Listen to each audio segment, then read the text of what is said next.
बच्चों, हम आप लोगों को जो है शिक्षा का दार्शनिक एवं समाजशास्त्री आधारगत परिप्रेक्ष्य बीएड प्रथम सेमेस्टर के प्रथम प्रश्न पत्र को पढ़ा रहा हूं, जिसमें आप लोगों को मैं भारतीय एवं पाश्चात्य जो शिक्षा शास्त्री हैं, दार्शनिक शिक्षा शास्त्री हैं, उनके शिक्षा दर्शनों के बारे में बता रहा हूं।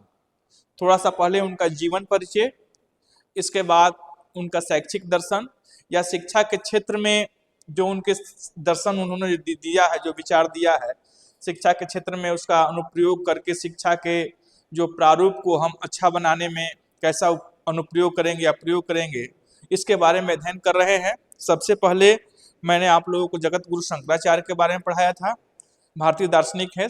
दूसरे भारतीय दार्शनिक के रूप में मैंने महात्मा गांधी को पढ़ाया आपको पिछली क्लासों में। फिर आज की जो आपकी क्लास है वो पंडित दीनदयाल उपाध्याय। पंडित दीनदयाल उपाध्याय एक राजनीतिक व्यक्ति भी हैं और उन्होंने अपने दर्शन के माध्यम से इस भारत भूमि को सींचने का काम किए हैं, जो शिक्षा के क्षेत्र में उनके योगदान को दिखाता है या दर्शाता है। तो आज हम उनके बारे में अध्ययन करेंगे। इसके बारे में पंडित दीनदयाल उपाध्याय, पहले इनका संक्षिप्त जीवन परिचय जान लेंगे, फिर इनका शिक्षा में क्या योगदान रहा, किस प्रकार योगदान रहा, उसके बारे में हम आप लोगों से बताएंगे। तो पहले उनके संक्षिप्त जीवन परिचय में हम देखेंगे कि उनका जन्म, पंडित दीनदयाल उपाध्याय जी का जन्म 25 सितंबर 1916 को धनकिया, जिसको धनक्या भी बोलते हैं, कई जगहों में किताबों में धनक्या भी लिखा है, राजस्थान प्रांत के धनकिया क्षेत्र, जिसको धनक्या भी बोलते हैं, स्थान पे हुआ था। उनके पिता का नाम भवानी प्रसाद उपाध्याय था। इनके पिताजी चूंकि रेलवे में नौकरी करते थे और धनक्या में रहते थे, उसी समय इनका जन्म हुआ था। लेकिन यदि इनके पिताजी की बात करें भवानी प्रसाद उपाध्याय की, तो भवानी प्रसाद उपाध्याय इनका मूल गांव नगला चंद्रभान, फरह मथुरा में एक जगह है नगला चंद्रभान, फरह मथुरा में, तो वहीं पे इनके पिताजी वहीं के रहने वाले थे, भवानी प्रसाद उपाध्याय। इनके माता का नाम था राम प्यारी। पंडित दीनदयाल उपाध्याय जी के माता का नाम राम प्यारी था। शिक्षा, इन्होंने बीए और बीटी की शिक्षा ग्रहण की। बीए को आप जानते हैं बैचलर ऑफ आर्ट्स, कला स्नातक बोलते हैं। बीटी बैचलर ऑफ टीचर्स, जो टीचर्स की ट्रेनिंग होती है बैचलर डिग्री के रूप में, उसमें बीटी चलती थी, तो उन्होंने बीटी का ट्रेनिंग लिया था और वो इस एमए भी कर रहे थे, एमए मास्टर ऑफ आर्ट्स शिक्षा। उसमें परास्नातक की जो डिग्री होती है, परास्नातक, जिसको मास्टर ऑफ आर्ट बोलते हैं, पीजी पोस्ट ग्रेजुएट, उसकी भी डिग्री ले रहे थे। लेकिन जिस समय वो परास्नातक की शिक्षा ग्रहण कर रहे थे, प्रथम वर्ष की शिक्षा से उन्होंने प्रथम श्रेणी से उत्तीर्ण की थी, लेकिन उनकी बहन का देहांत हो जाने के कारण उनके स्नातकोत्तर या पोस्ट ग्रेजुएट की जो शिक्षा है, परास्नातक की जो शिक्षा है, वो शिक्षा पूर्ण नहीं हो पाई। और उनकी मृत्यु के संबंध में बात किया जाए तो उनकी मृत्यु जो है 11 फरवरी 1968 11 फरवरी 1968 को उनकी मृत्यु ही थी। उनके राजनीतिक जीवन के बारे में बात करें, क्योंकि मैंने पहले ही बताया कि पंडित दीनदयाल उपाध्याय एक दार्शनिक, राजनीतिक विचारक और एक समाजसेवी के रूप में उनका पूरा जीवन रहा। तो उस जीवन काल में यदि उसके राजनीतिक जीवन की उनकी चर्चा करें तो उन्होंने पहले शिक्षा ग्रहण करने के बाद अपने एक साथी की, जिस समय स्नातक की शिक्षा ले रहे थे, उसी समय उनको एक अपने साथी से संपर्क हुआ जो राष्ट्रीय स्वयंसेवक संघ के सदस्य थे, आरएसएस। सब लोग, आप लोग जानते होंगे, आप टीचर्स ट्रेनिंग ले रहे हैं, आप जानते होंगे राष्ट्रीय स्वयंसेवक जिसको आरएसएस बोलते हैं, जिसको संघ के नाम से भी लोग जानते हैं। बलराम हेडगेवार ने इसकी 17 लोगों के साथ स्थापना की थी और सन 1925 में राष्ट्रीय स्वयंसेवक संघ का स्थापना किया गया था। और राष्ट्रीय स्वयंसेवक संघ का स्थापना का मूल उद्देश्य था कि जो हमारा राष्ट्र का निर्माण हो, ये अपनी उनकी विचारधारा थी राष्ट्रीय स्वयंसेवक संघ वाले लोगों की, कि राष्ट्र के निर्माण में एक हिंदू राष्ट्र और हिंदुओं से मिलकर इस राष्ट्र का एक समग्र निर्माण हो, जो देश के लिए अच्छा होगा। ये ऐसी आरएसएस की सोच थी। उन्हीं विचारधारा पे चल के राष्ट्रीय स्वयंसेवक संघ का गठन किया गया था। तो पहले ये राष्ट्रीय स्वयंसेवक संघ के सदस्य बने। फिर भारतीय जनसंघ 1952 में श्यामा प्रसाद मुखर्जी ने जब भारतीय जनसंघ बनाया, तो भारतीय जनसंघ बनाते समय 1952 में श्यामा प्रसाद मुखर्जी के भारतीय जनसंघ में ये पंडित दीनदयाल उपाध्याय जी शामिल हुए और पंडित दीनदयाल उपाध्याय जी को भारतीय जनसंघ का उस समय महामंत्री बनाया गया। महामंत्री सर्वप्रथम भारतीय जनसंघ के महामंत्री बनने के बाद बहुत दिनों तक इन महामंत्री में कार्य किया। इनका कार्यकाल जो है जनसंघ के रूप में भी बहुत सराहनीय रहा और श्यामा प्रसाद मुखर्जी इनके राजनीतिक जीवन और राजनीतिक विचारों को लेकर, मानवीय विचारों को लेकर और साथ ही साथ जो इनकी समाज में अनूठी पकड़ थी, लोगों से इनकी जो अनूठी पकड़ थी, इनको लेकर बहुत प्रभावित थे। और श्यामा प्रसाद मुखर्जी ने पंडित दीनदयाल उपाध्याय के बारे में एक कथन किया और बताया कि यदि मेरे पास 2 दीनदयाल होते, पंडित दीनदयाल उपाध्याय के बारे में श्यामा प्रसाद मुखर्जी जी का कथन था कि यदि मेरे पास 2 दीनदयाल होते तो मैं पूरे जनसंघ को पूरे भारत में बहुत अच्छे से विस्तार कर लेता और हमारी राजनीतिक विचारधारा प्रत्येक लोगों तक पहुंच जाती। इस तरह के संगठन करता थे पंडित दीनदयाल उपाध्याय जी। तो भारतीय जनसंघ के ये महामंत्री रहे और बाद में ये भारतीय जनसंघ के अध्यक्ष भी रहे, जो बाद में चलकर भारतीय जनसंघ जो है भारतीय जनता पार्टी के रूप में जो इनके सदस्य हैं भारतीय जनता पार्टी का गठन कर लिया बाद में आगे चल के ये लोग। और इनकी जो विचारधारा थी एकात्म मानववाद, एकात्म मानववाद जो है समग्र मानववाद का एक रूप है, उन्होंने बताया था, पंडित दीनदयाल उपाध्याय ने बताया कि जो एकात्मवाद है एक भारतीय दर्शन के रूप में उन्होंने प्रतिपादित करने का काम किया और उन्होंने बताया कि जो मनुष्य को केवल शरीर नहीं बल्कि शरीर, मन, बुद्धि और आत्मा के संतुलित विकास को समग्र रूप मानते थे। अर्थात एकात्म मानववाद में मानते थे कि केवल मनुष्य जन्म ले लेना ही मनुष्यता नहीं है। मनुष्य के जो बौद्धिक क्षमताएं हैं, जो उसकी सामाजिक सोच है, जो उनका समग्र विकास है, यदि वह होगा तो एक मानव के अंदर ये सारे गुण विकास होंगे। तो एक मानव के अंदर जब सारे चीजों का गुणों का विकास होगा तो एक मानव जो है समाज की प्रमुख इकाई है। तो जब एक मानव इकाई के रूप में विकसित होगा तो समाज में विकसित होगा। अर्थात यदि हमको समाज को विकास करना है तो एक मानव को मानसिक, बौद्धिक, चारित्रिक, शैक्षिक, नैतिक रूप से उसको विकसित करना पड़ेगा। ये एकात्म मानववाद उनकी विचारधारा थी। फिर अंत्योदय की वो बात करते थे। अंत्योदय आप जानते हैं, अंत्योदय के जो 2 शब्द मूल शब्द है अंत्योदय का जो यदि हम संधि विच्छेद करेंगे तो अंत धन उदय दिख रहा है ना, अंत धन उदय। अंत मतलब अंतिम, अंत मतलब अंतिम व्यक्तियों का उदय का अर्थ यहाँ विकास से था। वो कहते थे कि यदि अंतिम पंक्ति पे खड़ा हुआ व्यक्ति का विकास नहीं होगा, अर्थात अंतिम व्यक्ति का उदय नहीं होगा, अर्थात अंत्योदय नहीं होगा, तब तक इस समाज का विकास संभव नहीं है। और उन्होंने अंत्योदय पर भी अपना विचार दिया। तो बच्चों, आज जो पंडित दीनदयाल उपाध्याय हैं, इनके हमने जीवन परिचय के बारे में थोड़ा सा प्रकाश डाला, क्योंकि इनका राजनीतिक और सामाजिक जीवन बहुत लंबा रहा है। आपके जो विषय वस्तु है, कंटेंट है, उसमें केवल साधारण जीवन परिचय और शिक्षा के योगदानों के बारे में पढ़ा है। तो ये इनका मूल रूप से जीवन परिचय रहा पंडित दीनदयाल उपाध्याय जी का। ठीक है बच्चों, तो हमने पहले आपको पंडित दीनदयाल उपाध्याय के जो जीवन परिचय बताया। जीवन परिचय के बाद से हम पढ़ेंगे, आपको अगला बिंदु आपका है पंडित दीनदयाल उपाध्याय के शिक्षा दर्शन के मुख्य बिंदु। पंडित दीनदयाल, मैंने पहले ही बताया आपको कि जितने भी हमारे भारतीय दार्शनिक हैं, चाहे पाश्चात्य दार्शनिक हैं, उनकी शिक्षा दर्शन के मुख्य बिंदु क्या रहे हैं और उन बिंदुओं के माध्यम से हम अपने शिक्षा को किस प्रकार से इफेक्टिव बना सकते हैं, प्रभावपूर्ण या प्रभावशाली बना सकते हैं, या प्रभावशाली बनाने में इनका योगदान कैसे रहा है। तो उनकी विचारधाराओं के आधार पर, उनके दार्शनिक चिंतन के आधार पर हम इसको आपको बताने का प्रयास कर रहे हैं। पहले ही बताया मैंने, जगत गुरु शंकराचार्य और महात्मा गांधी भारतीय दार्शनिक जो है उनको बता दिए हैं। अब आपको पंडित दीनदयाल उपाध्याय के बारे में बता रहे हैं। तो पंडित दीनदयाल उपाध्याय के शिक्षा दर्शन के जो मुख्य बिंदु, जो पहला है इनका मुख्य बिंदु समग्र शिक्षा।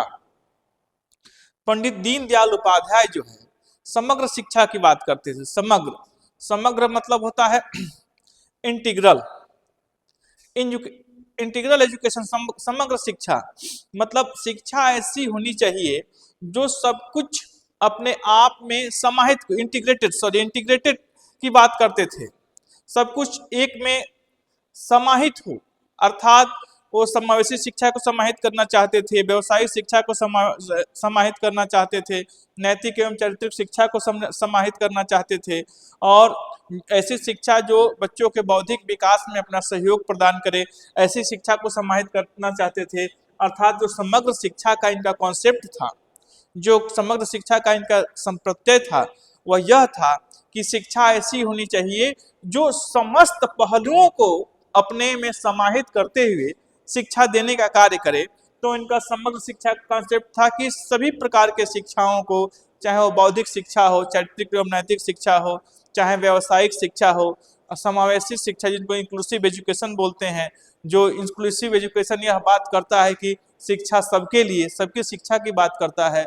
तो इन तमाम शिक्षा के विचारधाराओं को उन्होंने शिक्षा में सम्मिलित करने की बात करते थे।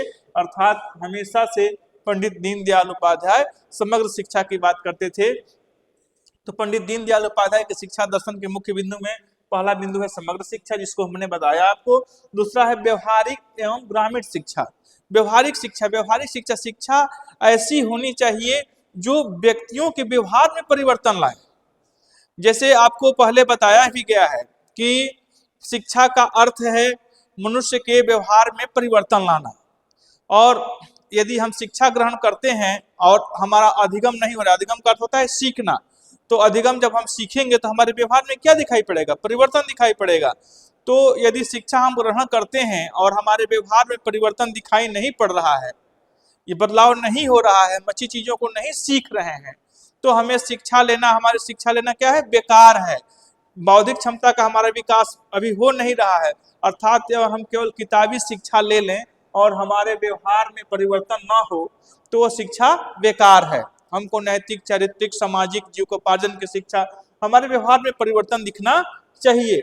एवं ग्रामीण शिक्षा, शिक्षा में जो ग्रामीण स्तर के जो कार्य कुशलताएं हैं, ग्रामीण क्षेत्र की जो समस्याएं हैं, ग्रामीण क्षेत्र के या ग्राम के विकास की जो परिकल्पनाएं हैं, उनमें शिक्षा का जो योगदान है, उस प्रकार की शिक्षा भी बच्चों को दी जानी चाहिए। भारत जैसे देश में ये व्यवहारिक एवं ग्रामीण शिक्षा जरूरी है। सांस्कृतिक एवं स्वदेशी शिक्षा। संस्कृति का अर्थ क्या है? संस्कृति का अर्थ है कि जो चीजें हम अपने पूर्वजों से अपना रहे हैं।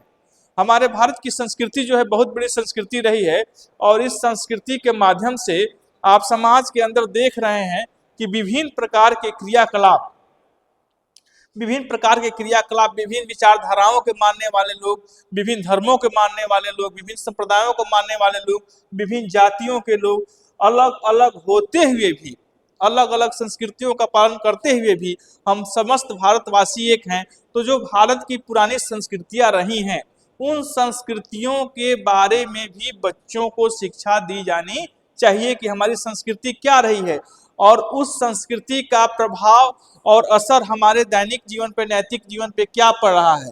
यदि उस प्रभाव को हम नहीं समझ पाएंगे, शिक्षा के माध्यम से बच्चों के अंदर हम संस्कृतियों का विकास नहीं कर पाएंगे, तो हमारी जो संस्कृतियाँ, जो अक्षुण्ण संस्कृतियाँ है, जो हमारी पुरानी संस्कृतियाँ है, हमारी जो प्रगतिशील संस्कृति है, उस संस्कृति के बारे में यदि नहीं बताएंगे तो हमारी शिक्षा मूल रूप से पूरी नहीं होगी। अर्थात जिन संस्कृतियों को हमारे देश के अंदर पहले से बल मिला है, जिन संस्कृतियों को हमारे देश ने अपनाया है, जिस संस्कृतियों का विकास हमारे देश ने किया है, उस संस्कृतियों की शिक्षा भी बच्चों को देनी चाहिए। एवं स्वदेशी शिक्षा, स्वदेशी मतलब जो अपने देश की शिक्षा है, जैसे मातृभाषा की शिक्षा है, स्वदेश के, अपने देश के जो उत्पादन है उनके बारे में जानना है, स्वदेश के जो कृषि उत्पादन के समान है, कृषि के क्षेत्र की शिक्षा है, सब कुछ स्वदेशी शिक्षा के अंतर्गत आएगी। तो सांस्कृतिक एवं स्वदेशी शिक्षा का भी समावेश शिक्षा के अंदर किया जाना चाहिए।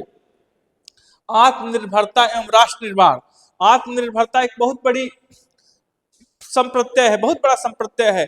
आत्मनिर्भरता, यदि शिक्षा हम दे रहे हैं और बच्चे आत्मनिर्भर नहीं बन रहे हैं, अर्थात शिक्षा ऐसी होनी चाहिए जो बच्चों को आत्मनिर्भर बनाए। अर्थात यदि हम बच्चों को जीविकोपार्जन की शिक्षा दे रहे हैं, बच्चों को व्यवसायिक शिक्षा दे रहे हैं, तो उन शिक्षा देने से बच्चों के अंदर आत्मनिर्भरता के गुणों का विकास होगा। या कठिन परिस्थितियों से लड़ने की शिक्षा दे रहे हैं तो बच्चों के अंदर आत्मनिर्भरता का विकास होगा। एवं राष्ट्र निर्माण अर्थात जिस देश में हम रहते हैं उस देश का, उस राष्ट्र का हमारे ऊपर कर्ज है। भारत माता में, यदि भारत देश में हम रहते हैं तो भारत माता का हमारे ऊपर कर्ज है।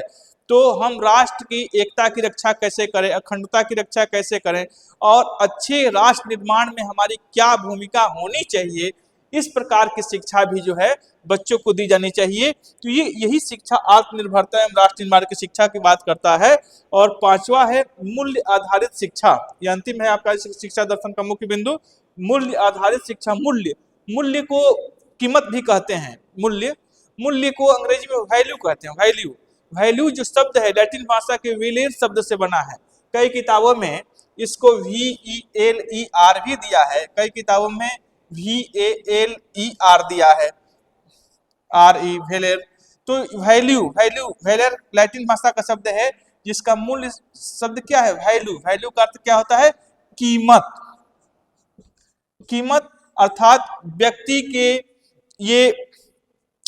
व्यक्ति के जो अंदर जो उसके ज्ञान है, जो उसके वजन है, उसको दर्शाने और दिखाने का काम करता है कि व्यक्ति कैसा है, मूल्यवान है कि व्यक्ति मूल्यवान नहीं है। तो ये वैल्यू एजुकेशन की बात करता है। मूल्य आधारित शिक्षा अर्थात शिक्षा ऐसी होनी चाहिए कि हमें अपने मूल्यों को विकास करने में क्या योगदान है, उनको योगदान के ऊपर अपनी बात कहने का काम करता है। जैसे मूल्य आधारित शिक्षा, जैसे नैतिक मूल्य, सामाजिक मूल्य, चारित्रिक मूल्य, शैक्षिक मूल्य, ये सब क्या है, हमारे जीवन के मूल्य हैं। तो यदि हमारे अंदर नैतिकता नहीं है तो हम मूल्य विहीन है, हमारे अंदर सामाजिक सरोकार के गुण नहीं है तो हम मूल्य विहीन है। तो हमारे अंदर नैतिकता के गुण, सामाजिकता के गुण, राष्ट्र निर्माण के गुण और बड़ों के आदर करने के गुण, ये सब क्या है, ये नैतिक मूल्यों की श्रेणी में आते हैं। तो हमें जो शिक्षा ऐसी होनी चाहिए जो बच्चों के नैतिक मूल्यों का विकास करे, अर्थात हमारी शिक्षा जो है मूल्य आधारित शिक्षा होनी चाहिए। ठीक है, कितने मिनट?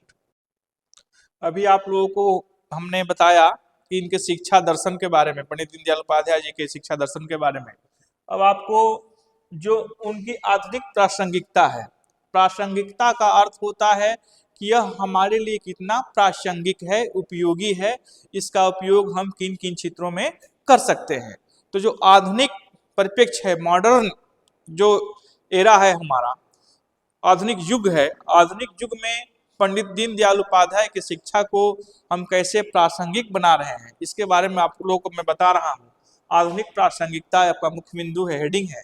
पहला है इसमें उनके विचारों को भारत के राष्ट्रीय शिक्षा नीति 2020 में स्थान मिला। जो राष्ट्रीय शिक्षा नीति है, न्यू एजुकेशन पॉलिसी है राष्ट्रीय शिक्षा नीति, उस तो मैं बता रहा था आपको कि जो उनके विचारों को भारत की राष्ट्रीय शिक्षा नीति 2020 में स्थान मिला है। जो राष्ट्रीय शिक्षा नीति जो बनी है तो पंडित दीनदयाल उपाध्याय के विचारों को ध्यान रखा गया कि किस प्रकार की शिक्षा देना चाहते थे। जैसे ग्रामीण शिक्षा, स्वदेशी शिक्षा, राष्ट्र निर्माण की शिक्षा, जिन शिक्षाओं के बारे में समग्र शिक्षा बात किए करते थे, उन सारे समग्र शिक्षाओं को और स्वदेशी और राष्ट्र निर्माण की शिक्षाओं को राष्ट्रीय शिक्षा नीति 2020 में इनको स्थान पर्याप्त रूप से दिया गया है। इसके साथ ही आपका ये जो दूसरा बिंदु है, दूसरा दिखा रहा है दीनदयाल उपाध्याय ग्रामीण कौशल योजना। जैसा कि आप जानते हैं दीनदयाल उपाध्याय ग्रामीण कौशल योजना, जो कौशल योजना क्या है, स्किल प्लानिंग कौशल योजना, बच्चों के अंदर ऐसी स्किल स्कीम लाना कि बच्चे कुछ ना कुछ करके अपना जीविकोपार्जन भी कर सकें और उसके अंदर कौशलों का विकास भी हो। तो कौशलों के विकास करते समय इस बात को ध्यान रखा जाता है कि यदि कोई मोबाइल बनाने की शिक्षा देनी है या सिलाई कढ़ाई की शिक्षा देनी है, लड़कियों को शिक्षा देनी है, या किस प्रकार की शिक्षा देनी है, छोटे छोटे खिलौने टॉयज बनाने की शिक्षा देनी है, तो दीनदयाल उपाध्याय जो है ग्रामीण कौशल योजना में जैसी योजनाओं को कौशल आधारित शिक्षा के विचारों को आगे बढ़ाती है। जैसे जो पंडित दीनदयाल उपाध्याय के जो विचार है वह जो है इनके दीनदयाल उपाध्याय ग्रामीण कौशल योजना के माध्यम से आगे बढ़ाने का कार्य किया जा रहा है। तो बच्चों आज हमने आप लोगों को जो है पंडित दीनदयाल उपाध्याय जो शैक्षिक दार्शनिक विचारक हैं इनके बारे में हमने बताया। ठीक है बच्चों, तो इस क्लास में बस इतना ही। धन्यवाद।